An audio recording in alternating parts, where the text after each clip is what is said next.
Shalom à tous, bienvenue dans notre enseignement d'aujourd'hui. La fois dernière, nous avons parlé de plans merveilleux de Dieu et nous avons dit que Dieu a des plans merveilleux dans nos vies. Mais il y a quelque chose qui empêche que ces plans puissent se matérialiser, ce sont les malédictions. Et aujourd'hui, nous allons parler des causes majeures de la malédiction. La Bible dit dans Proverbe 26, verset 2, « Comme l'oiseau s'échappe, comme l'hirondelle s'envole, ainsi la malédiction sans cause et sans effet. » Vous comprenez? La malédiction qui est sans cause et sans effet. Et dans Ecclésiaste 10, verset 8, la Bible nous dit, « Celui qui creuse une fosse y tombera, et celui qui renverse la muraille sera mordu par les serpents. » Aussi longtemps que la muraille n'est pas renversée, tu ne peux pas être mordu par les serpents. Vous voyez? Donc il doit y avoir une cause pour que la malédiction puisse avoir les effets dans nos vies. Il faut que la muraille soit renversée pour que nous puissions être mordus par le serpent. Vous voyez? S'il n'y a pas de cause, il n'y a pas de malédiction. Et si la muraille n'est pas renversée, tu ne peux pas être mordu par le serpent qui est le diable. Donc, bien aimé, ici nous voulons maintenant toucher aux causes. Parce que s'il y a cause, si la muraille est renversée, alors il y a malédiction. Et voilà pourquoi aujourd'hui nous allons parler des causes majeures concernant la malédiction ainsi que la bénédiction. Mais avant d'y entrer, j'aimerais d'abord établir les principes. Quels sont les principes?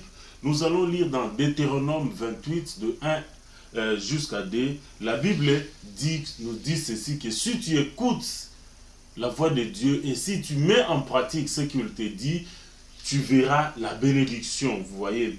Donc, nous voulons d'abord mettre la base, c'est-à-dire, pour être béni, il y a des conditions. Il faut que tu puisses écouter la voix de Dieu et que tu puisses mettre en pratique ce que Dieu dit, vous voyez. C'est ça la base de la bénédiction. Écouter ce que Dieu dit et le mettre en pratique. Si tu veux expérimenter la bénédiction de Dieu, voilà le chemin. Et cela, c'est de la même chose concernant la malédiction. Si tu n'écoutes pas la voix de Dieu et si tu ne mets pas ce que Dieu dit en pratique, tu verras la malédiction qui va s'abattre dans ta vie. Donc la base ici, c'est d'écouter la voix de Dieu et de le mettre en pratique. Après ces enseignements, après notre prière, et lorsque Dieu va te délivrer et tu seras libre, tu dois retenir ceci, que tu dois demeurer à écouter et à continuer à pratiquer la parole de Dieu. Si tu retournes encore en arrière, à ne pas écouter la voix de Dieu et à ne pas mettre en pratique ce qu'il dit, les malédictions vont encore retourner. Vous vous rappelez, à chaque fois, Jésus-Christ, lorsqu'il guérissait ou il faisait du bien, il disait toujours, va et ne pêche plus. C'est très important, bien aimé dans le Seigneur. Tu dois continuer à obéir, tu dois continuer à pratiquer. Ça, c'est la clé pour demeurer dans ta bénédiction. Maintenant, nous allons entrer dans les causes des malédictions. C'est très important que nous parlons de cela. Nous entrons dans les causes maintenant de la malédiction. Cela peut t'étonner de savoir cela, mais je te dirai que la cause première de toute malédiction, c'est Dieu lui-même. Dieu lui-même est la cause principale de toutes les malédictions. Pourquoi? Parce que Dieu exerce la malédiction sous forme de châtiment dans la vie des gens. Voilà pourquoi nous allons parler de ces malédictions que nous recevons de Dieu lui-même. Ce sont des malédictions majeures dans la Bible. Et c'est très important. Donc le premier point, sont les malédictions que nous recevons de Dieu lui-même. Et pour cela, nous allons aller dans la loi de Dieu. La loi de Dieu qui est très importante. Dieu, la chose la plus importante, l'écriture plus importante que nous pouvons avoir sur la terre, c'est la loi de Dieu. Pourquoi? Parce qu'il a écrit cela de ses propres mains. C'est la seule écriture que Dieu a écrit de ses propres mains. C'est très important. C'est très important pour nous, étant qu'humains, de respecter cette loi. Parce que cela a été écrit par la main propre de Dieu. La seule chose que Dieu a écrite. Nous allons lire la parole de Dieu dans Exode 20, de 3 jusqu'à 5. La Bible nous dit, tu n'auras pas d'autre Dieu devant ma face. Tu ne te feras point d'image taillée, ni de représentation quelconque de choses qui sont en haut dans le ciel, qui sont en bas sur la terre et qui sont dans les eaux sous bas, plus bas que la terre. Tu ne te prosterneras point devant elles et tu ne serviras point. Car moi, l'Éternel ton Dieu, je suis un Dieu jaloux, qui punit l'iniquité de père sur les enfants jusqu'à la 3e et à la 4e génération de ceux qui me haïssent. Amen. Vous comprenez? Ici, Dieu dit que tu n'auras pas d'autre Dieu devant ma face. Alléluia. La Bible dit, tu n'auras pas d'autre Dieu devant ma face. C'est-à-dire, tu ne peux pas avoir Dieu comme Dieu principal et un autre Dieu à côté. Tu ne peux pas avoir Dieu comme le Dieu que tu cherches et avoir un autre Dieu. Tu ne peux pas faire cela. Lorsque tu fais cela, c'est de l'idolâtrie. C'est très très dangereux, bien-aimé, de faire l'idolâtrie. À chaque fois que tu vas chercher l'aide en dehors de Dieu, à chaque fois que tu vas chercher quelque chose en dehors du vrai Dieu, tu fais de cette chose-là un Dieu et cela devient l'idolâtrie et tu t'exposes à la malédiction. Tu n'auras pas d'autre Dieu devant ma face. Tu ne peux pas aller chercher la solution vers quelque chose d'autre que le véritable Dieu.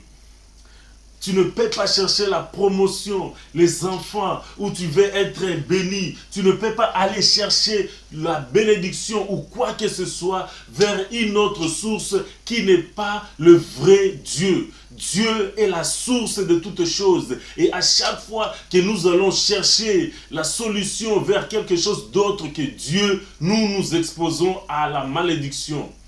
Et ici, la Bible dit que tu ne te feras pas d'image taillée, tu ne feras pas des représentations. À chaque fois que nous mettons des objets dans notre maison qui n'honorent pas Dieu, bien aimé, c'est de l'idolâtrie. Et des fois, c'est de l'occultisme. Et l'occultisme, c'est l'ensemble de toutes ces choses. C'est toutes ces adorations vers des choses qui ne sont pas Dieu, des choses qui ne représentent pas Dieu. Tu ne peux pas faire des images. Des fois, nous avons des statues dans nos maisons. Bien aimé, c'est de l'idolâtrie. Nous devons nous débarrasser de ces choses. La Bible dit, tu ne te prosterneras pas, tu ne les adoreras pas. C'est très important. Tu ne peux pas faire une statuette ou une statue de quelque chose, même si tu les donnes des attributs divins. C'est de l'idolâtrie. La Bible dit, tu ne représenteras pas des choses. C'est-à-dire, même si tu fais des images des choses qui sont dans le ciel, des images des choses sur la terre ou sous la terre, bien-aimé, Dieu dit, tu ne te prosterneras pas et tu ne feras pas cela. À chaque fois que tu fais cela, tu es en train de pécher contre le décommandement et cela t'ouvre à la malédiction. Il y a des gens avec un bon cœur, ils ne sont pas des gens mauvais, mais qu'est-ce qu'ils font? Ils vont s'agenouiller devant des statues et demander des solutions. Bien aimé, à chaque fois que tu cherches la solution vers quelque chose d'autre que le véritable Dieu, tu es en train de t'exposer à la malédiction. Tu ne peux pas avoir Dieu comme protection et une ficelle dans ta main ou sur ta hanche ou avoir des incisions par-ci par-là. Bien aimé, beaucoup de gens s'exposent à des malédictions à cause de ces choses.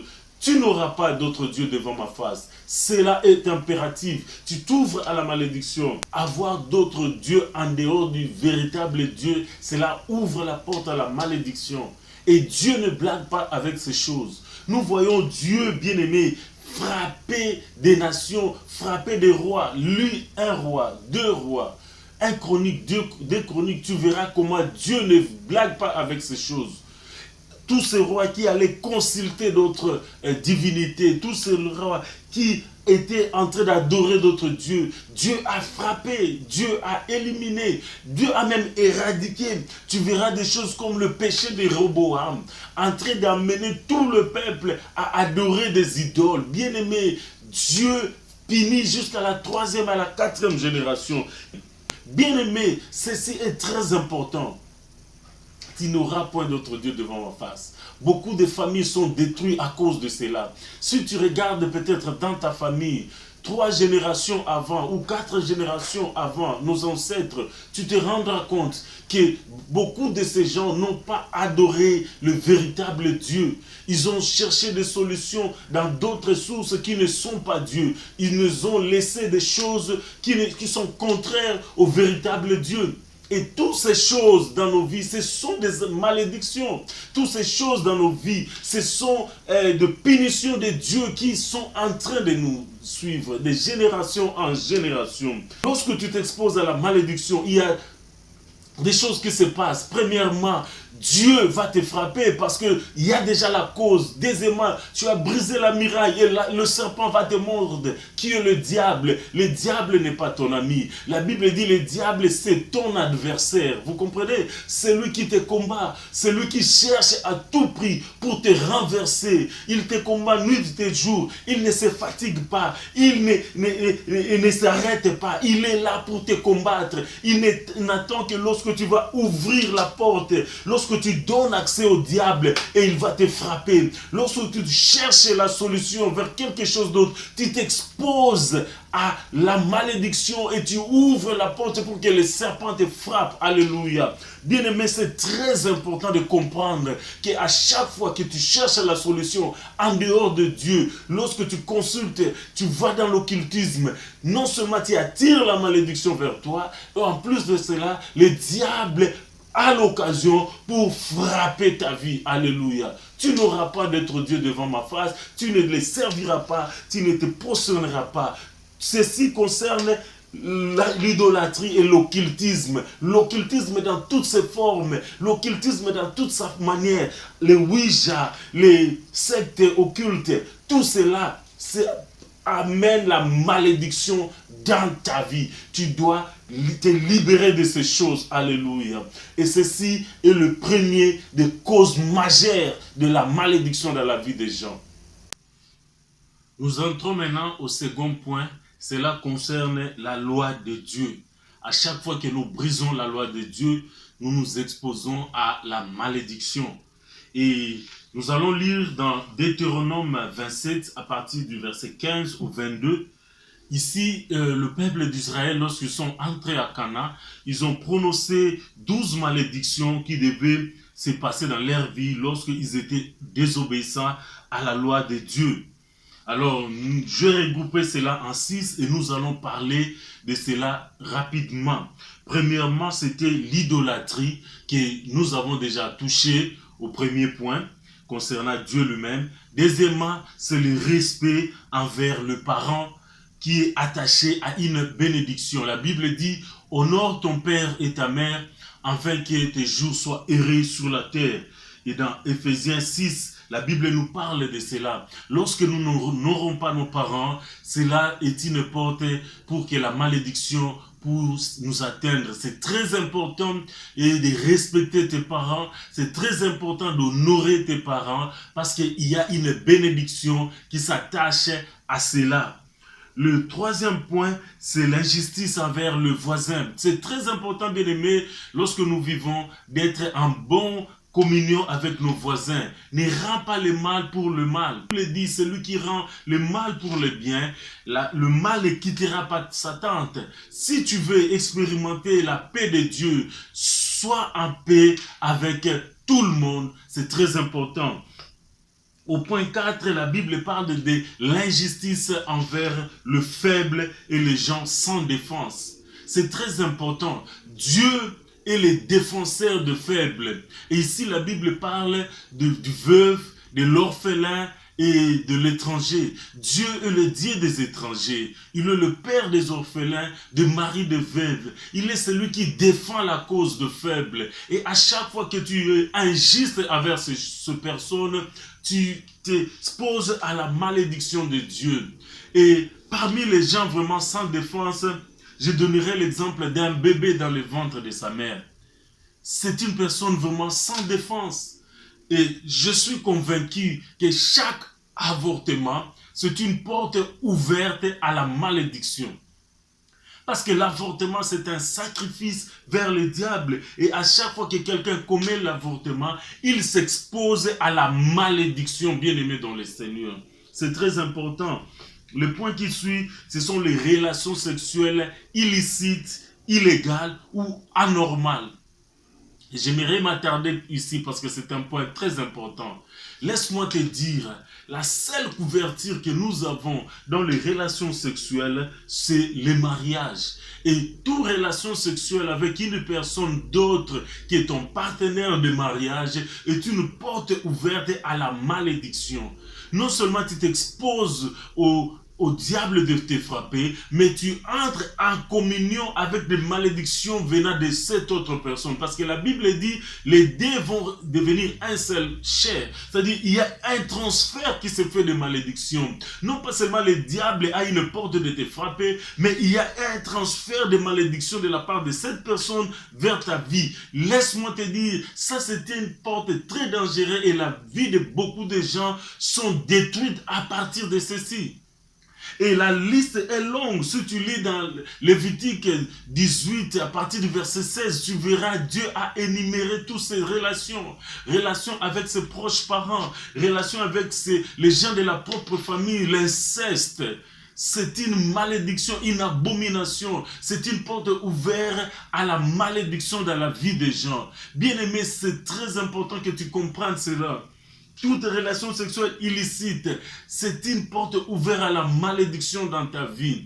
Et tu dois t'éloigner de ces choses parce qu'il y a un transfert de choses qui se fait. Ici, la liste est longue. Il y a beaucoup de choses que tu vas lire. Il y a relation sexuelle avec ta tante, cousin, partenaire, tante, même beau-fils, beau-père, maman, enfant, sœurs de la même famille, bien-aimés dans le Seigneur. La liste est vraiment longue.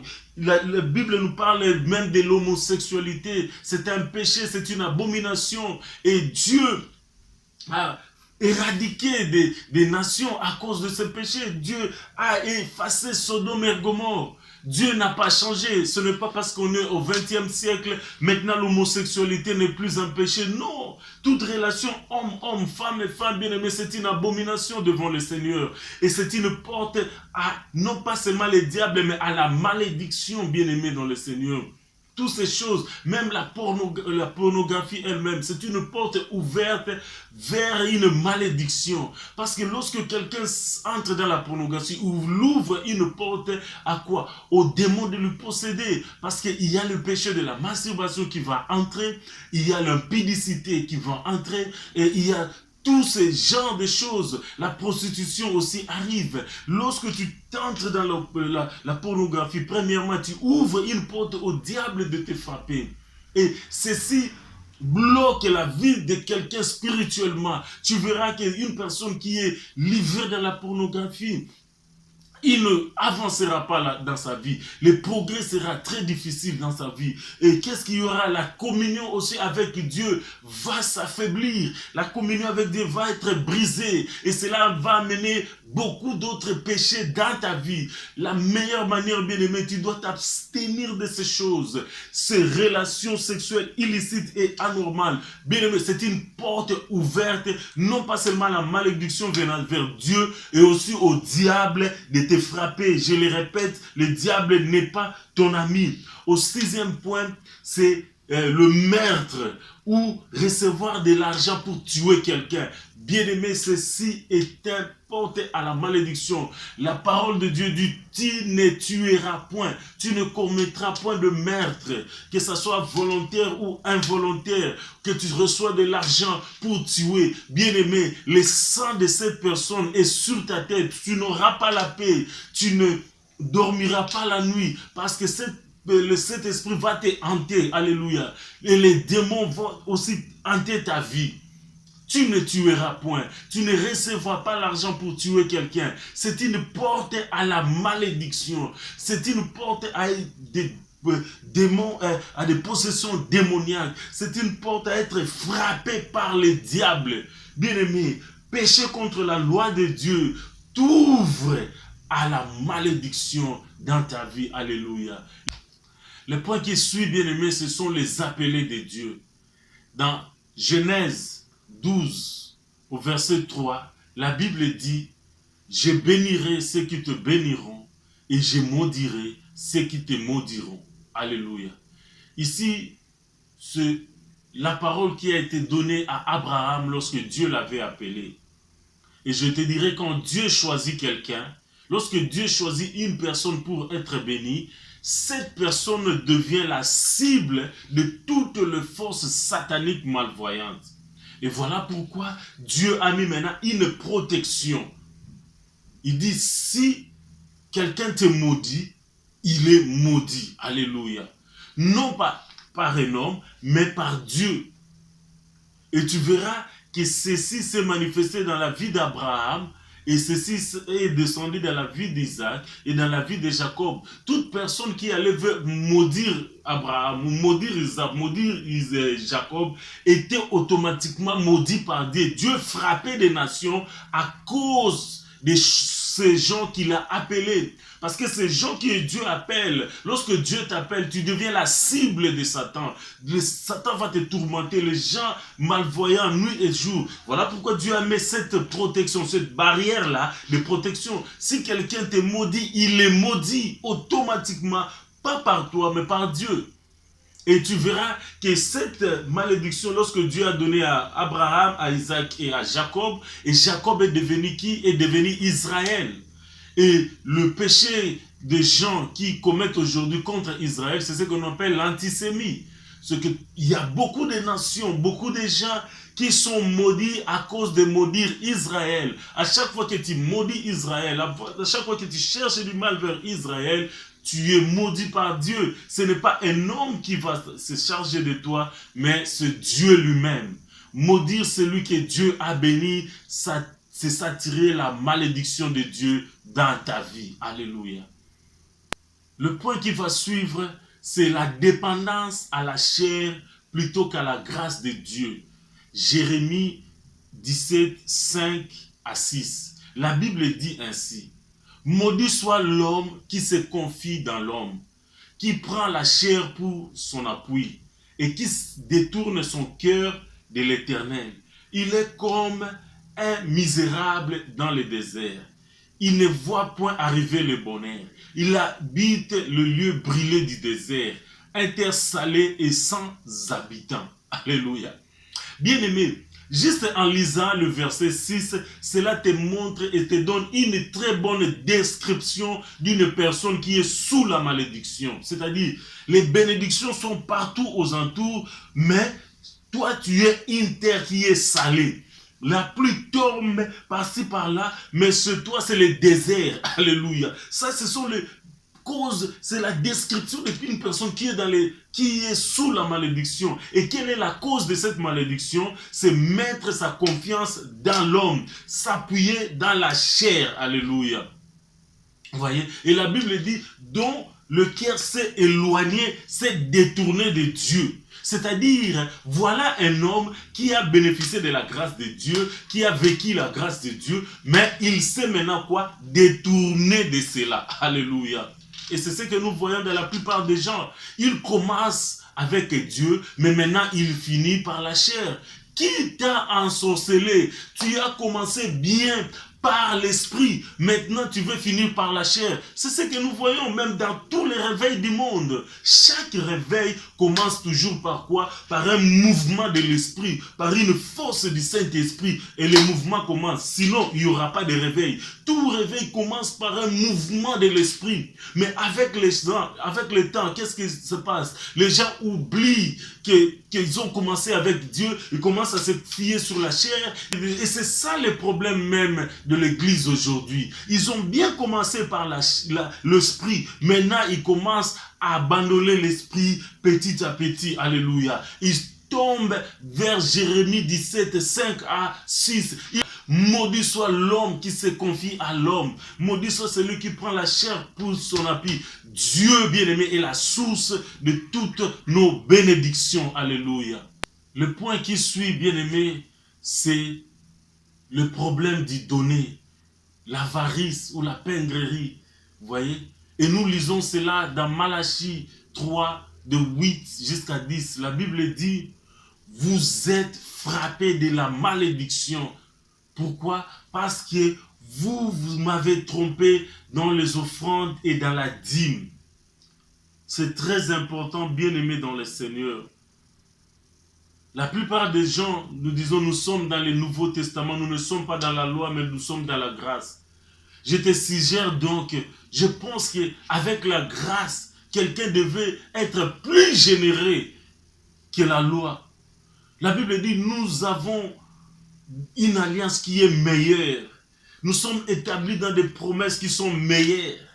Crois-tu maintenant qu'avec toutes ces choses, nous devons donner moins que les Israélites? Être bien-aimé, chiche, être avare envers Dieu amène la malédiction. Le temps des offrandes, c'est un temps très important. Tu n'es pas obligé de donner, mais lorsque tu donnes, il faut que tu saches que tu donnes à Dieu, bien-aimé. Tu donnes à Dieu, rappelle-toi, et donner, c'est une adoration. Tu es en train d'amener ce parfum de bonne odeur à Dieu. Voilà pourquoi ton offrande, ça doit être un signe d'une adoration. Alléluia. Lisez Malachie 1, à partir de 6 jusqu'à 14. Vous allez comprendre qu'il y a une malédiction qui s'attache à ces choses. Dans les dîmes, dans les offrandes, bien-aimés. Tu ne peux pas te présenter vers un gouverneur avec une offrande de moindre. Mais si un gouverneur ou un chef de l'État, tu donnes quelque chose, un bon cadeau, et à combien plus forte raison à Dieu. Alléluia. À chaque fois que nous négligeons les dîmes et les offrandes, nous ouvrons la porte à la malédiction dans nos vies. C'est une malédiction. Voilà pourquoi nous devons briser cela. Donner à Dieu, c'est une source de bénédiction et d'ouverture. Il ne faut pas amener le coin lorsque nous donnons. C'est une malédiction que tu t'attires. On ne donne pas à Dieu les miettes qui restent. Dieu doit être le premier plan dans ta vie. Il doit être la première préoccupation. Tu aimeras l'Éternel de tout ton cœur, de toute ton âme, de toute ta pensée. Dieu doit être la première de toutes choses. Donc, c'est une adoration que tu amènes devant Dieu. Bien-aimé, les dîmes et les offrandes amènent beaucoup de malédictions dans la vie des gens. Voyez des gens qui sont bloqués dans la pauvreté. Pourquoi? À cause du manque de donner les dîmes et de ne pas savoir comment donner les offrandes. C'est une porte à la bénédiction. Et à chaque fois que nous sommes avares, que nous sommes chiches, que nous sommes pingres avec Dieu, nous attirons la malédiction. Est-ce que quelqu'un peut tromper Dieu? Tu diras dans quoi? Dans les dîmes et dans les offrandes. Voilà pourquoi vous êtes frappés de la malédiction. C'est la parole de Dieu, bien-aimé. Nous devons apprendre à obéir, à respecter la parole de Dieu pour être bénis de la part de Dieu. Alléluia. Alors le dernier point, c'est prêcher un autre évangile. Alléluia. Dans Galates 1, à partir de 8 à 9, la Bible dit, si quelqu'un d'autre venait et vous apportait un autre évangile qui n'est pas celle que je vous ai prêchée, que cette personne soit considérée comme un anathème, c'est-à-dire une personne qui est maudite, qui n'a pas part aux choses de Dieu, qui n'a pas même part au paradis, c'est-à-dire une personne qui est dévouée à l'enfer. Celui qui prêche un autre évangile que celui que Dieu a mis, alléluia. L'évangile que nous avons trouvé, ce sont les gens, genre de personnes qui tordent le sens de l'évangile. Les gens qui prêchent quelque chose d'autre, qui n'est pas le véritable évangile, l'évangile du ventre. Les gens qui prêchent aujourd'hui, ils séduisent les femmes et les femmes mariées. Ils entrent dans leur maison, tu vas leur dire, lave-toi avec ceci, toucher les gens dans des parties intimes, te mettre des choses, mets ceci dans ta maison. Bien-aimé, la Bible dit qu'il soit considéré comme un maudit, celui qui prêche un autre évangile, qu'il prêche ce qui est contraire à la Bible.